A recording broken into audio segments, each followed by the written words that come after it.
miarabantsika rehetrarehetra amin'ny anaran'i Jesosy androany atao anatin'ity fampianarana ity. Itsika izay atao anatin'ny groupe moa no ezahana izarana izao fampianarana izao androany naveriko ilay izy fampianarana natao tamin'ny fifadikana izy ity fa naveriko eto mba azavazava kokoa ho antsika rehetrarehetra. Dia miraharo ny fahasoavan'i Kristy io amin'ny tsika rehetrarehetra indray izay manaraka an'ity fampianarana ity atao anatin'ny groupe. Dia hivavaka aloha tsika mialohan'izany fampianarana izany. Jesosy hoe misaotra anao izay no ny fahasoavanao, ny famindramponao Andriamanitra satria mamela anay ianao hianatra ny teninao. Ny teninao dia milaza tompo hoe tsy mety raha tsy manam-pahalalana ny fanahy. Ary izany indrindra no antony izao fampianarana fohy tsotsotra izao Andriamanitra. Mba ho voaray anay izany fampianarana izany ary hahatonga anay hitombo ara-panahy, hahatonga anay handroso bebe kokoa amin'ny fanimpona anao Jesosy, hahatonga anay tsy ho voafitaka ihany koa satria Andriamanitra dia tena efa maro be ny fitaka amin'izao andro faran'izao. Ary izahay dia anisan'ny olona hafantatra ny marina ka tsy ho voafitaka amin'ny alalan'ny teninao izay ianaranay eto androany. Dia ny voninahitra rehetra Jesosy dia ataonay ho atolotra feno anao anatin'izao fampianarana izao. Misaotra Tompo. Amen. Tsika rehetra moa dia izay mihitsy no antony mahatonga anay manao tsy toriteny izany ity atao androany eto ity fa fampianarana, fampitomboana ara-panahy. Ezahako ihany ilay izy hovitinina na dia efa eto aza hovitinina ihany satria mety tsy dia avana fotoana lava be tsika ianarana. Dia avy hatrany tsika dia hiditra ary hanomboka izany fampianarana izany. Zaraina mpitiavana be mihitsy izy ity dia raiso ampitiavana ihany koa. Tena izahay eto raha mizara ny tenako dia zavatra efa niainana, zavatra efa nahitana voka-tsoa ary tena nahafahana ny tombo sy nandroso ara-panahy ny zavatra ho zaraina amintsika eto androany. Ka te hanentana antsika rehetrarehetra hoe tsara ny mahalala fa ny tena tsara ihany koa dia ny mankatoa sy manaiky izay voalaza ny tenin'Andriamanitra. Eto dia efa milaza raha misy fanontaniana any am-parany rehefa tapitra ity ny fiainonao an'ity fampianarana ity ka misy zavatra tianao anontaniana mihitsy fa manitikitika anao dia afaka mametraka fanontaniana ianao any amin'ny MP dia valitsika izany satria amin'ny maha-fampianarana azy dia afaka tsara mihitsy ianao manontany fa miaino hatramin'ny farany aloha ianao dia raha misy tsy mazava aminao dia anontanianao. Hijery zavatra maromaro kely tsika eto androany momba ny atao anaty baiboly moa izany tsy ho vita androany na ny fampianarana rehetra fa zavatra vitsivitsy ihany no jerentsika androany. Zavatra eo amin'ny karazana anankitelo eo izany no jerentsika aloha androany izahana fitinina ao anatin'ny fotoana izay tsy fantatro moa fa ao anatin'ny fotoana voafetra. Fa hijery ten'Andriamanitra tsika engatsika ao anatin'ity fampianarana ity. Ny ten'Andriamanitra ao amin'ny jauna toko 5 ny tsara misy baiboly mihitsy ohatra eo akaikintsika dia sady manaraka amin'ny baiboly tsika. Jauna toko 5:7-30 dia milaza tahaka izao amin'ny anaran'i Jesosy manao hoe dinihinareo ny soratra masina satria ataonareo fa ao aminy no hananareo fiainana mandrakizay ary ireny no manambara. Dinihonareo ny soratra masina ery ambany ery misy hoe misy 5 kely eo amin'ilay dinihinareo, misy 5 kely eo raha mitovy amin'ny baiboliko ny baibolinareo dia ery ambany ery ilay 5 kely miteny hoe diniho, izany hoe mety foana izany na dinihinareo na diniho ny soratra masina. Tsy mitovy ny mandinika sy ny mamaky. Ny baiboly zany tsy miteny hoe vakinareo ny soratra masina fotsiny hoe dinihonareo ny soratra masina, izany hoe avadigadika, alaina ambony, alaina ambany, atao izay ahazahoana azy tsara inona marina ny lazain'ny baiboly mahakasika ny zavatra ohatran'izao dia mila mandinika tsara izany tsika indrindrindrindritsika aty amin'ny andro farany satria efa be dia be ny karazana fampianarana miditra amin'izao fotoana izao dia mila tsika mihitsy mandinika n'io soratra masina io, mandinika ny baiboly. Tsy ampy izany ny mamaky fotsiny fa mila tena alaina ambony alaina ambany io zany dia miaina tsara izay voalaza ny tenin'Andriamanitra. Avy hatrany antsika dia hianatra zavatra anankiray, ny fanontanianareo sy ny zavatra efa misy foana moa ezahako izay manao saron-doha dia fanontaniana mipetraka foana amintsika indraindray amintsika na dia atao anaty groupe aza na vaovao ianao atao anaty groupe na efa ela ihany koa ianao dia tsara foana ny mahafantatra hoe inona moa ny antony anaovako saron-doha izany rehefa ohatr'izao mitory-teny ahako na mivavaka dia manao saron-doha. Misy fotoana nefa za hitanareo amin'ny sary tsy manao saron-doha dia ho azavaiko izany androany hoe inona ny mahatonga anahako manao saron-doha. Avy hatrany tsika dia hijery Korintiana voalohany toko 1:20 dia arahantsika tsara ilay vaky teny Korintiana voalohany toko faha 1 vakitsika hianatra zavatra maromaro tsika eto amin'ny anaran'i Jesosy manao hoe andininy faharoa eo ambony ambony aloha dia misy soramandry kely zany tonga dia milaza mazava an'ilay izy amin'ny Korintiana voalohany toko faha 1 raha mitovy amin'ny baiboliko ny baibolinao dia ohatr'izao ny soratra hoe ny amin'ny tokony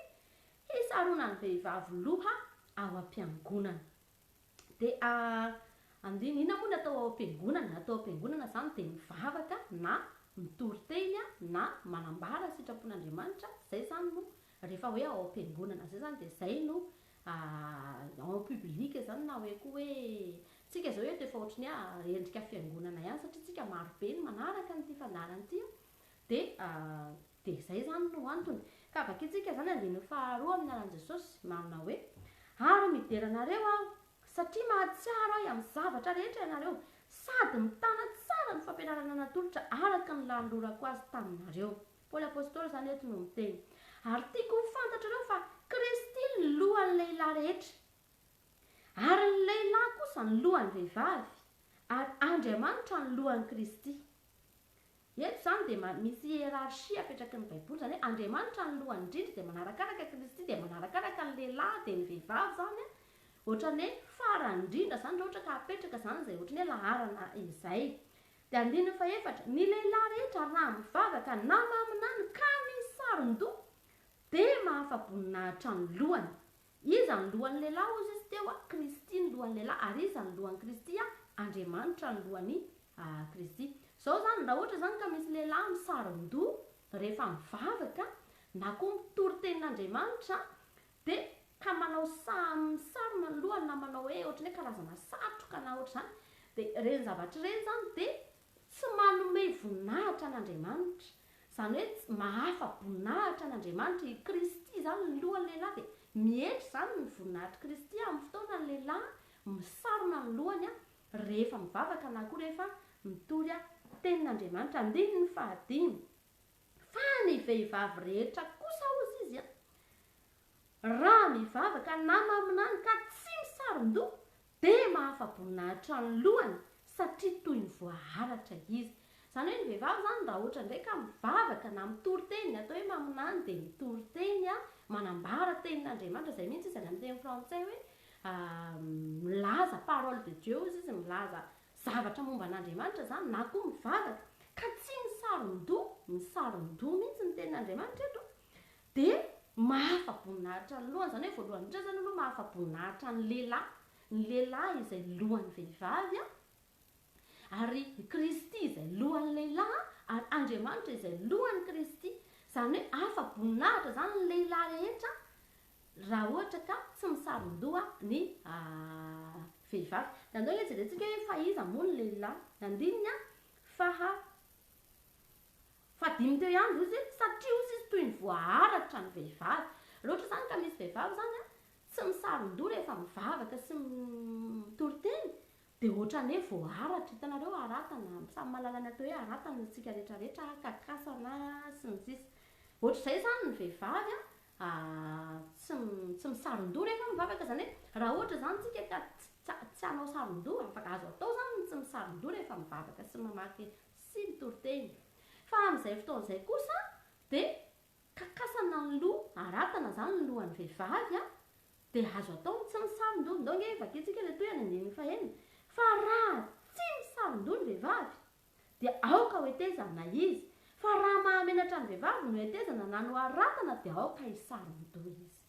Raha ohatra zany tsika ka menatra manana ny hitanareo misy olona zao misy vehivavy zao any betsaka manao an'ilay couple le tena tsisy volo mihitsy isa le fohy kely reny ny volony, dia na tena kakasana mihitsy ny sasany reny zany zao dia tsy maninona reny na tsy misaron-doha ary satria zareo mihitsy nefa tsy misy volo dia tsy mampaninona zany na tsy misaron-doha reny. Fa ho atsika zany za manokana zao menatra manao an'ireny, za zany zao tsy ho kakasako mihitsy ny lohako dia aleoko manao saron-doha rehefa tsindriko tsara, rehefa mivavaka sy mitory teny na milaza tenin'Andriamanitra izany. Andininy faha 7 ny lehilahy dia tokony tsy hisaron-doha satria endriky ny voninahitr'Andriamanitra izy, fa ny vehivavy kosa ny voninahitry ny lehilahy. ny lehilahy zany no endriky ny voninahitr'andriamanitra mazava tsara le tenin'andriamanitra fa ny vehivavy kosa ozy izy a dia voninahitry ny lehilahy. Hitanareo rehefa atao mariazy, rehefa atao mariazy zany nitsika zao rehefa tatao mariazy taloha dia manao voile tsika misarona ny loha manao voile. Ny dikan'iny zany dia hoe ianao endrika fahamendrehana, endrika fahamasinana le izy, fa eo ihany koa endrika fanomezana voninahitra le vady le lehilahy izay apakatra anao, endrika fanomezam-boninahitra ny lehilahy zany ny vehivavy misaron-doha. Ka raha mbola miaina eny anio, raha mbola misy lehilahy zany ny tontolo manodidina antsika dia tokony hisaron-doha foana zany ny vehivavy rehefa mivavaka sy milaza tenin'andriamanitra mba hanomezana voninahitra ilay endrika andriamanitra dia ilay lehilahy. Ary iza moa ny lohan'ny lehilahy? Tsy adinontsika foana Kristy. Ary iza moa ny lohan'ny Kristy? Dia andriamanitra, zany hoe miverina any amin'andriamanitra foana zany le voninahitra. Vakitsika ihany ary andiny favavy fa tsy ny vehivavy no niavian'ny lehilahy fa ny lehilahy no niavian'ny vehivavy. Mazava be io tamin'ny alalany Adama no niavian'ny Eva, zany hoe tao latehizan'ny Adama no nangalana any Eva. Fa tsy ny lehilahy no natao ho an'ny vehivavy fa ny vehivavy no ho an'ny lehilahy. Mazava ihany zany Adama no niforoana voalohany dia nasena nomena any Adama. Izay no mahamety ny vehivavy isaronan-doha noho ny amin'ny anjely. Noho ny amin'ny anjely, ny anjely dia eo foana, ny anjely dia eo foana momba tsy ozy ny tenin'andriamanitra hoe ny anjelin' Jehovah dia mitovy manodidina izay matahotra azy. Ka ny anjely misy présence anjely foana zany ny fiainantsika. Raha voaharo ianao dia misy anjely mitompo miaro anao dia misy présence anjely foana zany fiainantsika. Ka raha mbola misy anjely koa zany antsika dia misaron-doha foana koa zany ny vehivavy rehefa mivavaka na laza tenin'andriamanitra, satria ny anjely manko no mpitatitra ny vavaka izay ataontsika sy mitatitra ny valim-bavaka ihany koa izay ho antsika tsirairay avy. Kanefa ao amin'ny tompo tsy misy vehivavy raha tsy misy lehilahy, ary tsy misy lehilahy raha tsy misy vehivavy. Mazava be zany samy niavian'ny vakitsika nge le ilandeny fanao fa toy niavian'ny vehivavy avy tamin'ny lehilahy dia toy izany koa no niavian'ny lehilahy avy tamin'ny vehivavy. Fa Andriamanitra kosa no hiavian'ny zavatra rehetra, zany hoe ny lehilahy zany dia tsy nisy raha tsy nisy vehivavy, ny vehivavy koa tsy nisy raha tsy nisy lehilahy, fa Andriamanitra kosa nefa no hiavian'ny zavatra rehetra, zany hoe na ny lehilahy na ny vehivavy dia Andriamanitra daholo sy ny zavatra rehetra no niaviany. Andiny fahatelo ambin'ny folo, heverina ao am-ponareo mendrika va raha mivavaka amin'Andriamanitra ka tsy misaron-doha ny vehivavy? Tsy mampianatra anareo va izao fomba zavatra rehetra izao? Fa raha lava volo ny lehilahy dia mahafa-boninahitra azy zany. Eto zany tsika ranadahy, mazava be le tenin'Andriamanitra fa ny lehilahy zany dia tsy lava volo. Raha lehilahy lava volo zany dia mahafa-boninahitra n'Andriamanitra, manala voninahitra n'Andriamanitra, zany hoe lasan'le lehilahy zany le voninahitra raha vao lava ny volony, lasan'le lehilahy zany le voninahitra raha vao manao lava volo ny lehilahy. Ka ny lehilahy zany dia tsy tokony ho lava volo, ny lehilahy zany dia tokony hety tsara, tapahana tsara ny volo, fa ny vehivavy no natao lava volo fa tsy ny lehilahy. Mazava tsara angamba izay dia tsika zany ato anaty groupe raha misy lehilahy zany ato dia tsy manao lava volo. Jesosy Kristy tompo dia tsy lava volo, satria ozy izy Jesosy hoe any amin'ny tenin'Andriamanitra Jesosy dia miteny hoe izaho ozy izy tonga tsy handrava fa tonga kosa hanatanteraka. Jesosy Kristy dia lalana, fahamarinana ary fiainana. Izy no arahantsika rehetrarehetra, izay nataony no ataontsika rehetrarehetra. Ka raha izy zany ny lava volo dia ohatrany tia hampianatra izy hoe manaova lava volo daholo. Eto nefa ny tenin'Andriamanitra dia milaza tsara amin'ny alalan'ny Paoly apôstôly fa ny lehilahy dia tsy tokony ho lava volo.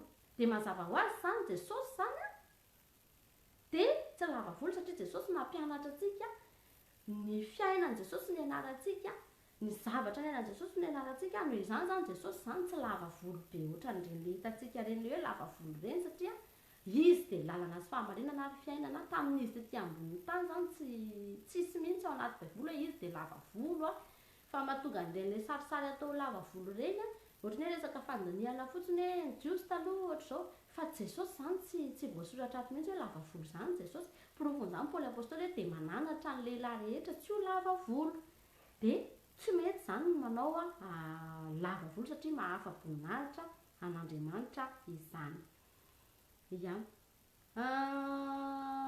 Evera andiny fahadimy ambin'ny folo. Fa raha lava volo kosa ozy izy ny vehivavy dia voninahitra ho azy izany, fa ny volo no nomena azy ho fisaronana. Eto amin'izay arany, ito mahatonga ny olona tsy manao saron-doha amin'ny vehivavy rehefa mivavaka, satria hono hoe miteny hono izany no baiboly hoe ny volo no nomena azy ho fisaronana. Ny volo dia voninahitry ny vehivavy, ny volo dia nomena azy ho fisaronana.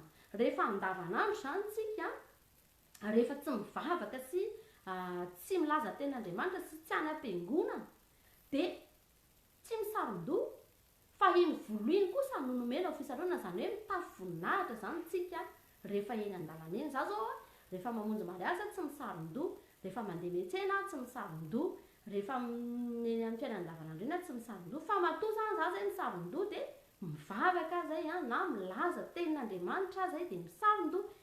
Ny volo izy dia voninahitry ny vehivavy, izany hoe amin'ny fotoana zany ny vehivavy miseho anatrehan'Andriamanitra dia ny fisaronan-doha zany dia endrika fanetretena ho an'ny vehivavy ihany koa, satria rehefa misarona ny loha dia ny dikan'izay zany mihetry ny voninahitra ao. Rehefa eo anatrehan'Andriamanitra ianao dia mihetry zany ny voninahitro. Za zao eto mihetry tanteraka ny voninahitro fa misandritra ny voninahitr'Andriamanitra satria misarona ny lohako dia tsisy za zany zao ohatry ny hoe tsisy voninahitra zany zao za zao hitanareo zao eo anatrehan'Andriamanitra zany zao mitory teny mivavaka dia ohatry ny hoe tsy manana voninahitra zany, fa Andriamanitra, lasan'Andriamanitra daholo ny voninahitra rehetrarehetra tokony ho anahy. Ka izay zany ny antony. Fa ny volo kosa dia nomena azy ho fisaronana rehefa andavanandro, fa tsy hoe kory ny volo dia mahasolo saron-doha, tsy marina zany dia zavatra izay. Izay ataoko hoe mila mandinika tsara tsika rehefa mamaky baiboly. Ny volo dia tsy nomena ho solona saron-doha, satria mazava tsara mihitsy ten'Andriamanitra hoe saromana ny loha, fisaronan-doha, saron-doha mazava tsara, izany hoe lamba ny tenena ao anatin'izany na voile ny tenena ao anatin'izany. Ao amin'ny baiboly teny frantsay dia miteny mihitsy hoe voile. Fa rehefa andavanandro zany ka tsy mivavaka tsika na tsy milaza ten'Andriamanitra dia azontsika atao tsara mihitsy ny tsy misaron-doha, fa asehoy ny volonao, laseho tsara mihitsy ny volonao, ataovy brushing ny volonao, ataovy mahafinaritra mihitsy ny volonao rehefa andavanandro ianao ka tsy mivavaka na tsy milaza tenin'Andriamanitra. Fa ho an'ny musulman indray zao tsy fantatro moa izay ao anatin'ny Coran, zareo zao misaron-doha foana indray, naiza zany toerana misy anazy dia ny azy indray saromany foana ny lohany. Dia ohatr'izany koa zao masera, ny masera koa zao misaron-doha foana, izany hoe ny fiainany rehetra zany hoe saromany foana ny lohany, na izy na aiza. Dia iny moa zany samy manana ny ana, fa ny anahy fotsiny zany dia izay voalazan'ny baiboly eto zao no hazavaiko hoe rehefa mivavaka sy maminany no manao saron-doha ny vehivavy. Dia izay zany no mahatonga anahy reto manao saron-doha. Raha ohatra nareo misy manontany hoe inona ny antony hanaovako saron-doha dia izay zany no antony. Izaho izahay mianakavy kely dia mankatoa izay lazain'ny baiboly rehetra, tsy misy fepetrany mihitsy, satria ny anay zany dia izao foana ny anay nitanjonay hoe aleonay diso mankatoa. Dia manana sura kokoa ianao hoe tena mba ao anatiny toy izay, sanatria hanamaivana nefany raha sanatria ireny zavatra kely ireny no ahatonga antsika ho very sanatrian'izany. Ka izay zany mahatonga anahako ny saron-doha eto, dia zaraiko aminareo ihany koa ilay izy, averiko hoe zavatra nahasoa ilay izy matoa zaraina izany. Iverina kely amin'izay ary hianatra zavita angamba izay momba ny saron-doha, afaka mbola manontany nareo raha misy fanontaniana momba an'izay saron-doha izay, fa iny zany ny antony mahatonga anahako misaron-doha izany. Iverina kely amin'izay ary resaka momba an'i Jesosy teo aloha ny idirantsika, rehefa izao zany zao dia avy eo tsika hiditra zavatra. Be dia be ozy teo amintsika no manao karazana sarina Jesosy sy zavatra endrika ivelany, marika ivelany, marika hita maso apetrapetraka any anaty tokantrano na any anatina fiangonana ihany koa moa misy, na eny amin'ny zavatra rehetrarehetra eny. Dia azavaiko izany ireny zavatra ireny. Voalohany indrindra aloha misy tenin'Andriamanitra ity ao amin'ny Apokalipsia, vakitsika ity teny ity androany tsika ezaka mihitsy mantatra hoe iza moa ny Andriamanitra ivavahantsika io, izy io Andriamanitra ivavahantsika io, satria mila fantarinao tsara zany hoe iza ny andriamanitra ivafahanao a mba tonga atsika tsy ho voafitaka. Apokalipsy toko voalohany a andininy faefatra amby folo angevaka itsika ny ty teny ity dia manaraka tsara tsika rehetra amin'ny anaran'i Jesosy manao hoe ary ny lohany sy ny volony dia fotsy tahaka ny volon'ondry fotsy dia tahaka ny oram-panaly ary ny masony tahaka ny lelafo ary ny tongony tahaka ny varahana mangano ano ohatra ilay voadio teo amin'ny fandrendreana iny ary ny feony toy ny firondron'ny rano be andininy fahaenina amby folo ary ny tanakitana fito teny amin'ny tany anakavanana izy ary ny sabatra maranitra roa lela ny voaka avy teo amin'ny vavany ary ny tarehiny dia tahaka ny masoandro mamirapiratra amin'ny heriny. Zany zavatra rehetrarehetra nolazaiko teo zany dia Jesosy ny voalaza teto. Izao no nampianatra no naharitra antitra tratrantitra izy zany tsy maty fa izy no mpianatra tratrantitra indrindra. Zao na ilay voalaza ny ten'Andriamanitra hoe ilay mpianatra tiany Jesosy indrindra izy le hoe rehefa miara-misakafo zareo dia izy mbola matory ao tratran'i Jesosy tena olona akaiky izy zany tena mpianatra akaiky an'i Jesosy indrindra. Dia rehefa tonga ny fantenany teo amin'ny Patmo dia nanehoan'Andriamanitra fahitana Jaona teto. Dia izy nanoratra ny apokalipsy rehetra izay hitantsika amin'izao fotoana izao mbola manambara faminaniana mandra-piavin'i Jesosy moa ny apokalipsy faminaniana aty amin'ny andro farany. Izy zany no nahitan'i Jesosy teo amin'ny voninahiny tamin'ity fotoana anankiray ity. Teo amin'ny Patmo izy eo amin'ny andininy fafito amby folo ary raha nahita azy dia ny ankohaka dia lavo ny ankohaka tamin'ny tany ozy izy tahaka ny maty teo amin'ny tongony. Zany hoe rehefa nisehoan'i Jesosy zany Jaona dia ny ankohaka tahaka ny maty ny karapoka zany izy dia ohatran'ny olona maty mihitsy izy teo. Dia nanomboka teo dia nisy afatra be dehibe moa nomen'Andriamanitra azy ho an'ny nosoratana avy anatin'ny apokalipsy. Voalohany indrindra aloha zany no tiako tenenina dia izao. Rehefa nahita fahitany Jaona teto dia lavo ny karapoka tamin'ny tany sy tahaka ny maty. Izao zany ny olona anankiray zany Jaona zany teto zao tena nahitan'i Jesosy mihitsy izy. Teto izy zany nahitan'i Jesosy eo amin'ny voninahiny feno voninahitra any an-danitra. Dia za zany tena tehiteny misy olona amin'izao fotoana andro faran'izao dia milaza fa mahitan'i Jesosy. Hoe zahay ialina dia mahitan'i Jesosy ialina dia nahitan'i Jesosy voalohany indrindra aloha zany dia izao. Jesosy zany tsy misehoseho fahatany zany raha izay. Eto izy zao dia tena milaza mihitsy hoe rehefa nahitan'izany izy dia ny ankohaka kalavo tamin'ny tany tahaka ny maty zany hoe za zany zao raha za olombelona zao ka mahita za zany tsy afaka ahita Jesosy hoe za mirijaliza be zao dia ahita Jesosy foana isan'andro dia miseho amiko indray izy isan'andro fa zany Jesosy zany dia Andriamanitra zany ary ny ten'Andriamanitra dia milaza hoe tsy misy olona mahita an'Andriamanitra ka ho velona ozy ny ten'Andriamanitra ary zany mihitsy mipolofony Jaona teto hoe tena tahaka ny maty izy. Tena ny karapoka dia tahaka ny maty. Zay aloha anankiray. Ka eto zany dia tena tehiteny hoe misy olona be dehibe no tena hoe mahitan'i Jesosy isan'andro, isaky ny mihetsika. Dia tsotra fotsiny ny fanontaniako amin'ilay olona nanahoana re ny fomba fahitan'ilay olona an' Jesosy. Zany hoe io olona io hoe zany dia ny karapoka lavo amin'ny tany isaky ny mihetsika. Ray aloha zay. Ny faharoa manarakaraka an'izany dia izao.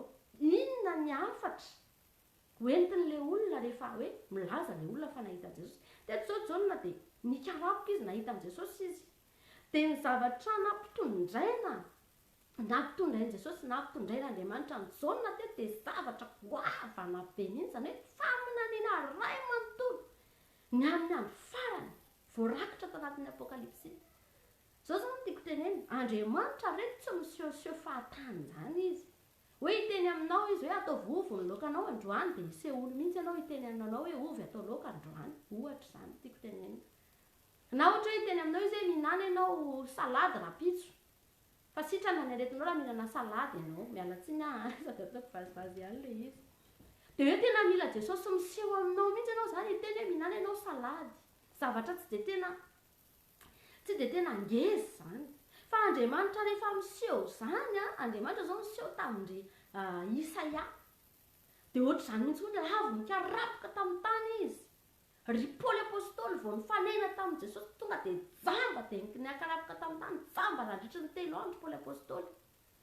Fa fa ny mesazy ny paoly apôstôly tao arinan'izay zavatra e na andritry ny androm-piaina ny paoly apôstôly be dehibe ny zavatra voaray tao arinan'izay zavatra tao arinan'izay fahitana zay ka za zany e dia tena tehiteny amintsika rehetrarehetra mitandreny asika raha misy olona zany no miteny hoe nahitan' jesosy indray amaly a dia zao no miteneniny hoe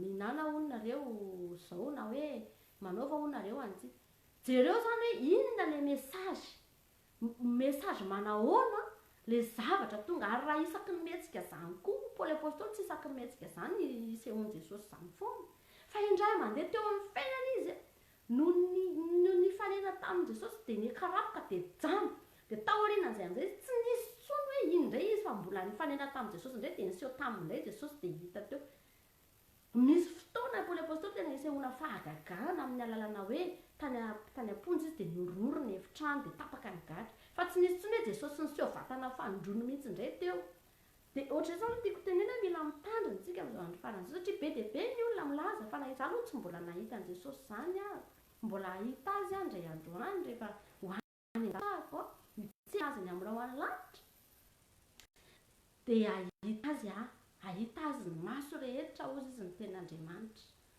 ahita azy a ny maso rehetra amin'izany fotoana zany fa tsy za zany tsy mbola nahita an' jesosy zany aho fa tsapako kosa nefa ny fisiny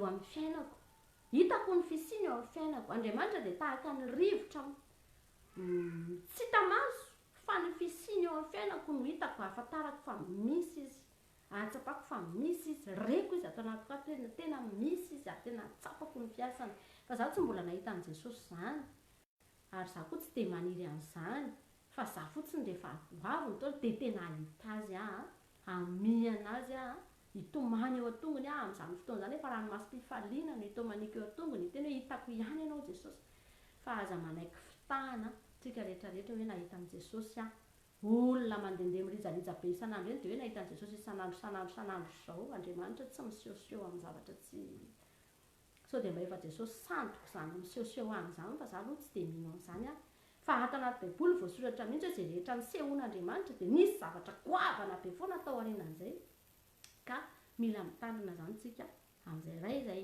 faharoa manarakaraka an'izany dia izao le andiny faefatra ambin'ny folo vakitsika teo amin'ny apokalipsy toko voalohany dia milaza ilay tenin'Andriamanitra availianako vakiana le izy hoe ary ny lohany sy ny volony dia fotsy tahaka ny volon'ondry fotsy dia tahaka ny oram-panala ary ny masony tahaka ny lelafo ary ny tongony tahaka ny varahana mangano any ohatra ilay voadio teo amin'ny fandrindriana iny ary ny feony dia toy ny firondron'ny-drano be andiny faina ambin'ny folo ary ny tanakitana fito teny amin'ny tanany ankavanana izy ary ny sabatra maranitra roa lela nivoaka avy teo amin'ny vavany ary ny tarehiny tahaka ny masoandro mamirapiratra amin'ny heriny zany zavatra rehetrarehetra nolazaiko teo zany zao tsy vita sary zany io zany zao ny endriko jesosy amin'izao tsika miteny izao satria io no nahitany jaonina azy tamin'izany fotoana io zany izy zao eo amin'ny voninahiny izy io zany dia rehefa nahita anazy zany jaonina dia io no fahitany jaonina anazy dia teneny eto